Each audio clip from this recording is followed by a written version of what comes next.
Assalamualaikum warahmatullahi wabarakatuh. Hello everyone, perkenalkan nama saya Yusnur Fitriani dari kelas 12 MIPA 1 MAN 2 Kabupaten Bandung. Di sini saya akan menjelaskan tentang siklus akuntansi perusahaan jasa. Siklus akuntansi adalah proses berulang untuk melakukan identifikasi dan analisis setiap kegiatan akuntansi pada sebuah perusahaan dan dilakukan pada periode tertentu dalam kurun waktu 1 tahun. Siklus akuntansi dibagi menjadi 3 jenis, yaitu 1. Perusahaan jasa. Perusahaan jasa adalah perusahaan yang menjual produk berupa layanan atau bersifat tidak berwujud. Contohnya yaitu bengkel, salon, transportasi, dan hiburan. 2.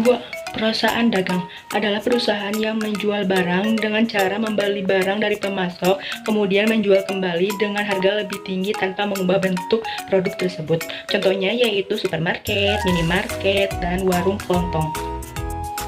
3. Perusahaan industri adalah perusahaan yang menjual produknya dengan kegiatan mengolah bahan mentah menjadi barang setengah jadi atau barang jadi untuk dijual.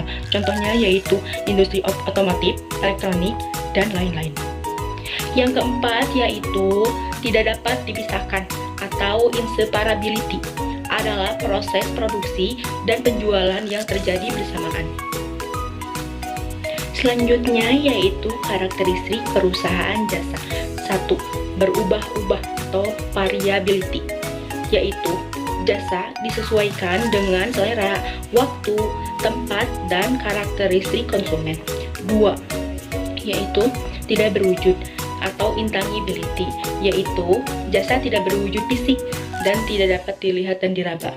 Ketiga yaitu tidak dapat disimpan, perishability, yaitu jasa hanya bisa dijual pada saat itu juga atau saat dibutuhkan. Yang keempat yaitu tidak dapat dipisahkan atau inseparability adalah proses produksi dan penjualan yang terjadi bersamaan.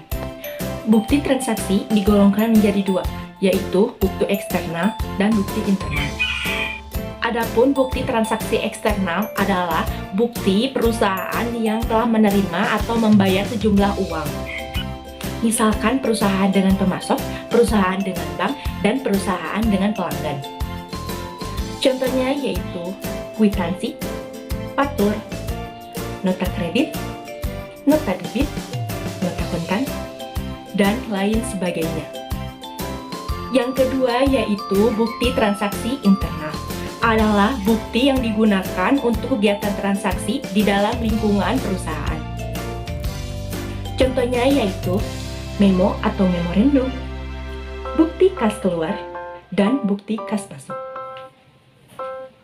Tahapan siklus akuntansi pada perusahaan jasa digolongkan menjadi 8 bagian, yaitu yang pertama yaitu mengidentifikasi transaksi, yaitu dengan mengidentifikasi pencatatan di setiap transaksi. Bukti transaksi biasanya berupa kwitansi, faktur, atau nota yang dianggap sah. Yang kedua yaitu menganalisis transaksi, yaitu menganalisis setiap transaksi yang telah dilakukan. Sistem pencatatan dalam akuntansi menggunakan double entry system. Jadi, transaksi akuntansi memberikan pengaruh terhadap debit dan kredit terhadap keuangan. Yang ketiga yaitu melakukan pencatatan transaksi, yaitu melakukan pentataan transaksi di jurnal keuangan. Untuk memproses jurnal keuangan dibagi menjadi 2, yaitu debit dan kredit. Yang keempat yaitu menulis di buku besar. Setelah mencatat di jurnal, kita juga harus menulis transaksi di buku besar. Buku besar adalah alat pencatatan, pelaporan, keuangan yang di dalamnya berisi rangkuman yang berasal dari jurnal umum. Yang kelima yaitu menyusun neraca saldo yang belum disesuaikan. Saldo yang terdapat di dalam buku besar disatukan dan jumlahnya harus sama. Keenam yaitu membuat jurnal penyesuaian. Jurnal penyesuaian adalah jurnal yang dibuat pada proses pencatatan perubahan saldo di dalam akun. Yang ketujuh yaitu menyusun laporan keuangan dan jurnal penutup. Yang terakhir yaitu menyusun neraca akhir atau jurnal kembali.